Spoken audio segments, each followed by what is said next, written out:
So now time for our conversation today. Remember, we are asking how you move on after a loss of a loved one. And I see a lot of your feedback so far. Keep it coming at KTN News KE, at Grace Career KE. As usual, I'll be happy to sample your feedback, your questions, your comments. And at some point in this conversation, you can also call in live just to send in your contributions or whatever questions you may have. So with me in studio, I'll start with my extreme left, is a Dr. Jane Kimani. She is a counselor. Thank you so much for joining us, Dr. We have Professor Geoffrey Wango there, a psychologist.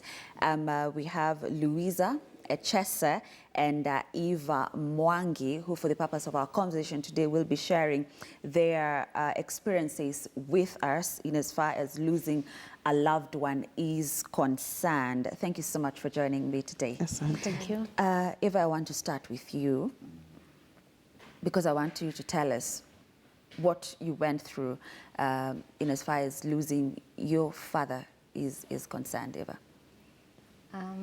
Well, first, it was a painful experience, thinking that I was just 15 years old. I was at that stage where you don't know where, you're just developing yourself, you're developing your personality, your character, and then all of a sudden someone important to you passes away, and you just don't know how to cope with it, especially since my father and I were very, very close. And losing him had a great impact. It actually took me 5 years before I accepted that he had died. Yeah, it's just last year, 2018, that I started coping with his loss and accepting the fact that he's no longer going to come back to us. Yes. How close were you? How was it, growing up with him for the 15 years that he was alive in your life, that is? We were very, very, very close because I'm the firstborn daughter, and one will say that maybe I was his pride. I can't recall any time in my life that he ever told me no. I would ask for anything and he will give it to me. So living with that after he passed, finding someone who would just give me everything that I needed and I wanted, it would never happen again. That's when it hit me that it's going to be different. It's always going to be different. It's never going to be the same again. Up to now, there are nights when I just go to my bedroom and I just cry because I know he's not here, and I don't want to cry. I keep telling myself, if I don't cry, you're strong, and everything has a reason. So just keep on fighting. And I'm pretty sure he wouldn't like me to cry because I've been crying the past 7 years. I mean, it's high time I stopped crying. Yeah. That's what they tell us, Eva. That's what they say. They would want to see you cry. They'd want to see you happy. They'd want to see you carry on with your life. But it's never easy. It's never. It's never easy. Louisa. Yes, please. I'd like you to share your experience with us. Okay. I lost my dad last year in February. I lost him to throat cancer. And, death is not something you see it coming. It is something that hits you from nowhere, and your life comes to a standstill for a while. So I, being the last born in the family, I was my dad's responsibility. And also when I'm growing up, I knew him. He was the only person there for me, paying my school fees and everything. I knew left, right, it was always my dad. And so when I lost him, I was just like 2 semesters in the university, and he was the one paying my school fees. And of course, with the support of my siblings. But then everything stopped. And this thing hit me so hard that now, okay, from now onwards, I have to sojourn through this journey of life with my own energy and the support of everybody around me. So it's not something that I could say the pain goes away. It could take forever. It could take 10 years, because actually mourning is not a period that it's in your power to control. It just happens. So it's just you to choose to cope up with how you go about it. But you don't have the power to say that it's going to end at 5 years or I can now choose to stop this. I think you have to learn to live with the pain, but in the right way. Like I try to just stay positive.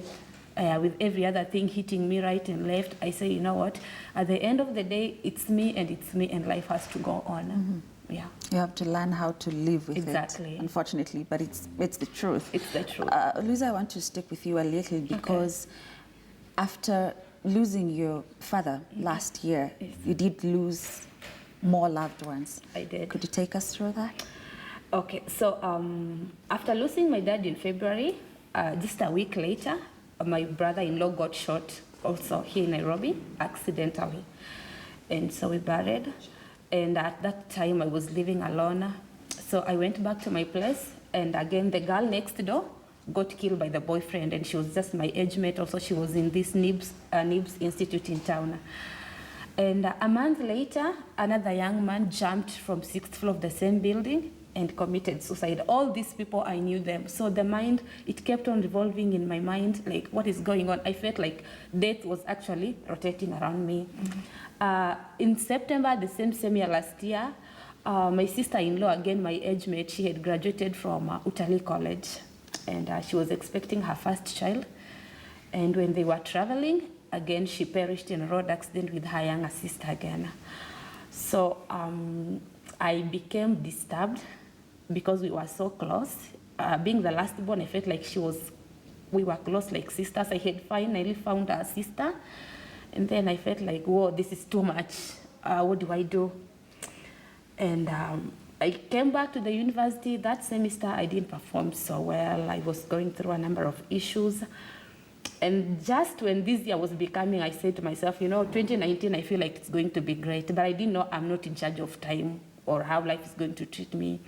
My elder sister lost her husband again to diabetes. And these are people who had covered me up in high school because I'm the little girl, so I was most of the time in her hands, in either my parents' hands or in her hands.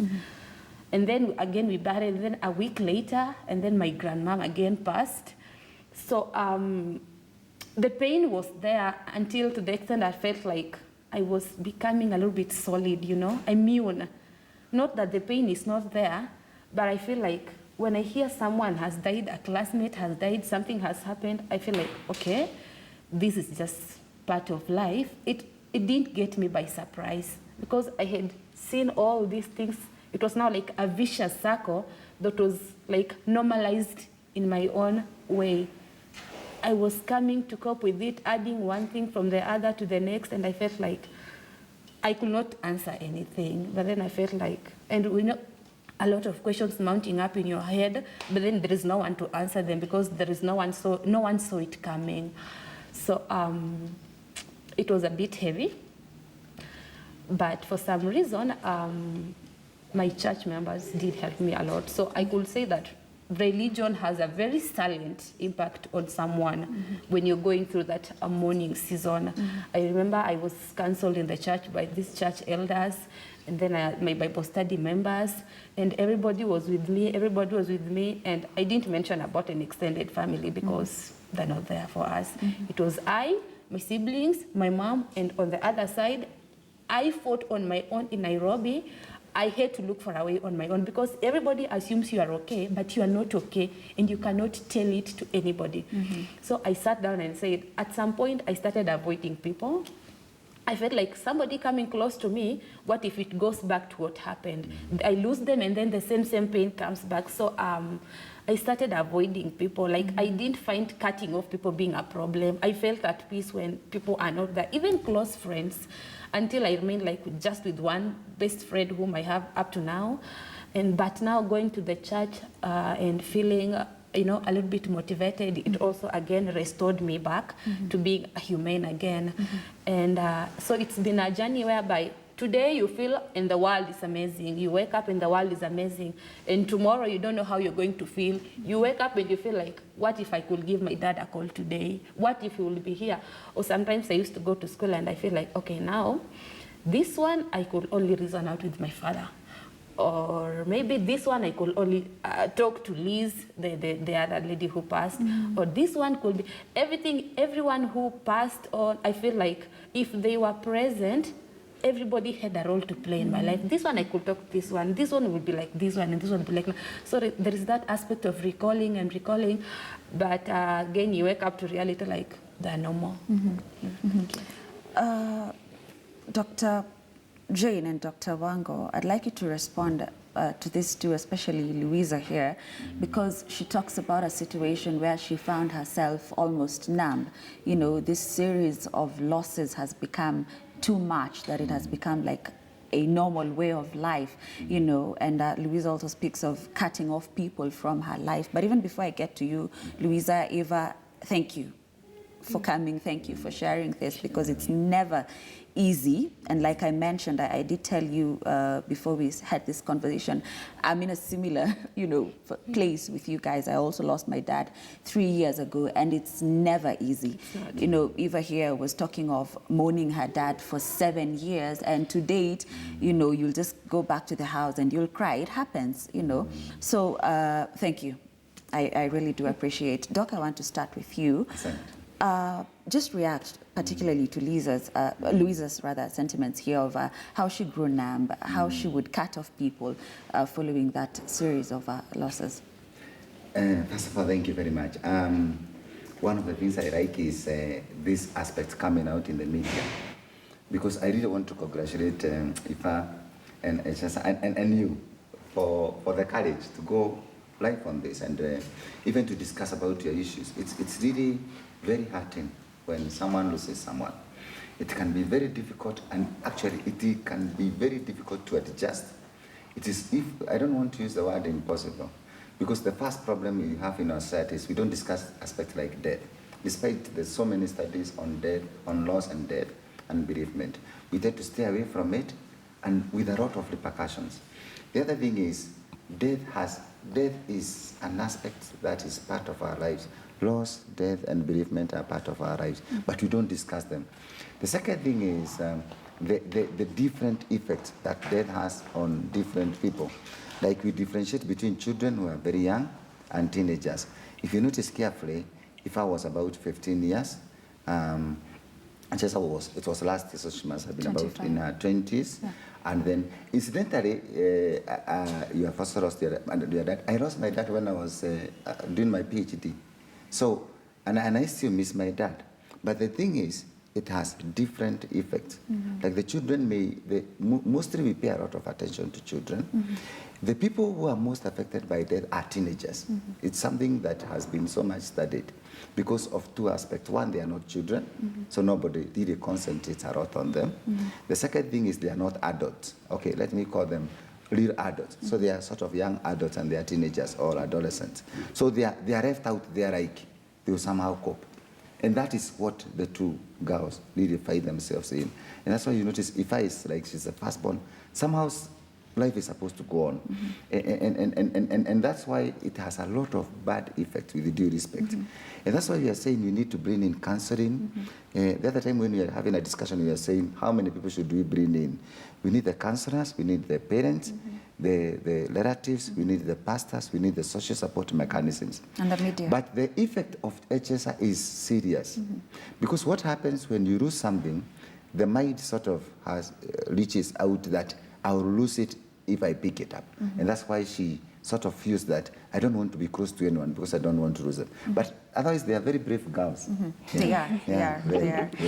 Dr. Jane, before we take a break, there's something Dr. Wango has mentioned on children, and I'd like you to take it up from that, because I know you're really keen, especially on matters pertaining children. And I feel at times we really don't look into the emotions, the feelings of these children. We assume they are okay, because a 4 or 5 year old lost a parent. We don't assume it affected them that much. How do we deal with them? Yeah, thank you so much. And I'm so sorry for what you've gone through. However, I totally do relate with you. I lost my dad as well. I lost my brother shortly after. Those are the two men in my life now. And of course, I've got my husband who is alive. And it has got very, very serious consequences, which we'll be discussing about if you don't handle it early. And I'm grateful that you've been able to handle it. What you're doing right now, even talking actually, is a therapy on its own. Yeah, so, and that's what we deny children. You discover when there is somebody who's passed on in a family, the entire system works on the adults. For example, they lost a dad. So the entire system, whether it's the church, the society, whether it is workmates, they all move in for the mother. And they feel like she's the only one who is supposed to be mourning because our minds are not yet tuned like children understand. I want to tell, and you know, many times the mistake that many people have done, they lie to the children. Perhaps the dad is very unwell in the hospital, or the mother for that sake, very, very unwell in the hospital. They tell the child, your mom went to visit and your mom will be coming back. So we create a positive expectation. And with this positive expectation, a child knows when mommy goes, they come back with a gift. So what gift do you give this child? Even after the parent has passed on, we don't let them know.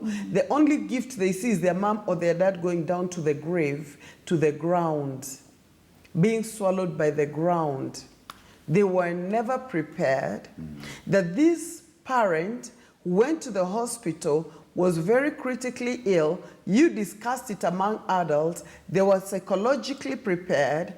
Suddenly, they see them buried to the ground. We do not understand the turmoil, the pain, the psychological and emotional confusion we drive these children into, and the hate they have for everybody they see throwing in the soil. Because they feel Uncle so-and-so covered my dad. Auntie so-and-so covered my dad. And later on when they ask, you say, Mommy is in heaven. Daddy is in heaven. They begin to hate the owner of heaven. And they've got an attitude towards the person who owns heaven. They feel because he took mommy, and they took mommy so badly. Why does mommy have to be in the ground and then you tell me she's in heaven? So these are areas that I feel the children are usually not prepared in. And this child gets a fear of loss and departure. We introduce fear of loss and departure. And when somebody wants to leave to go to work, you find them very clingy. Why are they clinging? Because they're afraid that if you go, you're not coming back, you'll be lied to. If this person just goes, they are afraid every time they see a parent leave that this parent will not return because we never handle them well. So I feel there's need for preparation for them.